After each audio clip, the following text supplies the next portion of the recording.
마땅히 해야 할 일은 인정해야 할 것이면 명백하게 인정해 드디어 쓸데없는 두려움의 그림자를 쫓아버린 다음 적절한 대책을 세우는 것이다. 그런 다음에야 비로소 패스트가 멎을 것이다. 전염병을 소재로 한 알베르 까뮈의 소설 패스트의 한 구절입니다. 이를 현재 국면에 적용하면 2021년 세계 경제는 코로나19 바이러스를 향한 쓸데없는 두려움의 그림자를 쫓아버린 다음 적절한 대책을 세운 결과물이 코로나로 멎어버린 세계 경제를 얼마나 부활시킬까가 관건입니다. 문제는 세계 경제의 회복이 불균형하게 진행되고 있고, 이 때문에 국가별 정책도 차별적 경로를 밟을 가능성이 높아 글로벌 전체 차원에서 최선의 결과를 도출하지 못할 우려가 있다는 점입니다.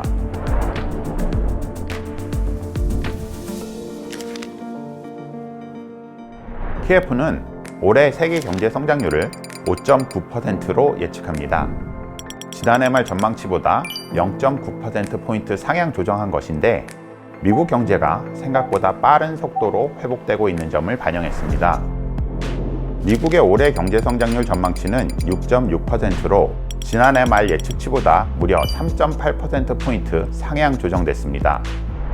다른 나라보다 백신 확보가 유리해 코로나19 백신 접종이 빠르게 이루어지고 있고, 바이든 새 행정부가 내놓은 대규모 경기 부양책도 효력을 발휘하면서 2021년 미국 경제는 큰 폭의 반등이 예상됩니다. 유럽 역시 백신 접종에 따른 소비 확산, 대규모 재정 지출 및 통화 완화 정책 등에 힘입어 올해 4.4%의 경제 성장이 예상됩니다.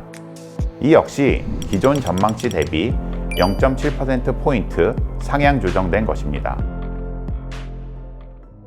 지난해 말 당시 KF는 2021년 세계 경제의 키워드로 예방과 재활을 꼽았는데요.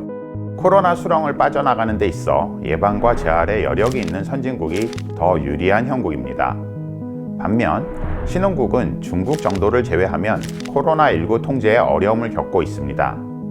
코로나19를 둘러싼 선진국과 신흥국 간 백신 불균형이 경제 회복력에도 영향을 미쳐 전 세계가 이른바 K자 불균등 회복 리스크에 직면할 우려가 있습니다. 신흥국을 자세히 살펴보면 코로나19의 초기 발발 및 전파지였던 중국은 이후 강력한 봉쇄로 올해 8%대의 경제 성장률이 예상됩니다. 반면 아세안, 브라질 등 주요 신흥국들의 올해 경제 성적표는 지난해 말 예상치보다 줄줄이 하향 조정됐습니다. 지난해 7% 가까운 경제 후퇴를 겪은 인도는 올해 9%의 경제 성장이 예상되나, 최근 급격한 코로나 재확산 탓에 봉쇄 조치가 확대될 경우 경기 위축이 불가피합니다.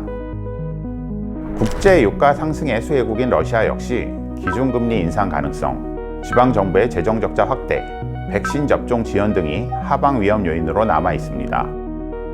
이런 불균등 회복은 국가들 사이에서만 발생하는 현상이 아닙니다. 국가 내에서도 임금별, 직종별, 그리고 산업별로 노동자 및 기업들 사이의 회복 격차가 발생하고 있습니다. 특히 코로나 시대 이후 새로운 경제 패러다임 도래로 글로벌 산업 구조 자체가 변화될 가능성을 감안하면 이 같은 불균등 회복 현상은 장기화될 가능성이 있습니다. 각국의 경제 대응 정책이 차별적 경로를 밟고 있다는 점도 올해 세계 경제에 눈여겨봐야 할 흐름입니다. 최근 미 연준은 자산 매입 규모를 줄이는 테이퍼링을 언급하는 등 출구 전략 메시지를 내고 있습니다. 반면 유럽과 일본에선 완화적 통화 정책이 당분간 지속되리라는 전망입니다. 이 같은 차별적 정책 경로는 경제 정책뿐만이 아니라 백신 보급, 사회적 거리 두기 등 보건 정책에서도 나타나고 있습니다. 최근 통계를 보면 코로나19 확진자 수 자체보단 중증 환자 혹은 사망자 수가 경제 회복 속도에 더 큰 상관관계를 보이는 것으로 나타났는데요. 이 때문에 백신 조달이 지연되고 있는 신흥국 역시 경기 부양책 및 출구 전략의 정책 경로가 개별국 상황에 따라 차별적으로 진행될 가능성이 높습니다. 전염병 창궐 이전 세계 경제의 가장 큰 리스크였던 미중 갈등은 코로나19 위기와 결합하면서 보다 복잡한 양상을 보이고 있습니다. 조 바이든 행정부의 새로운 대중 전략 및 이에 따른 미중 갈등의 진행 양상은 세계 경제로의 파급 효과가 여전히 큰 요소입니다. 이 밖에 코로나로 인한 백신 민족주의, 자국 우선주의 등 최근 글로벌 국가들 사이에선 이른바 G0 멘탈리티가 강화되고 있습니다. 이것이 이슈별, 사안별로 국제 협력보단 자국의 이익을 앞세우는 결정들을 부추김으로써 글로벌 차원에서 최선의 결과를 도출하지 못할 우려가 나오는 것도 세계 경제의 하방 리스크로 꼽힙니다. 2021년 세계 경제에 나타나고 있는 불균등 회복과 차별적 정책 경로는 앞선 카미의 어구를 빌리면 각국 정부 차원에서 마땅히 해야 할 일을 한 결과이겠지만 다른 한편 단기적, 국내적 상황에만 집중하는 데에서 벗어날 필요가 있습니다. 보다 장기적인 관점에서 세계 경제를 동반 성장시킬 수 있는 정책 공조가 필요한 시점입니다. 특히 우리 경제는 대외 의존도가 높아 세계 경제 성장의 피드백 효과를 더욱 크게 누릴 수 있는 만큼 우리 정부가 국제 공조에 앞장설 필요가 있습니다.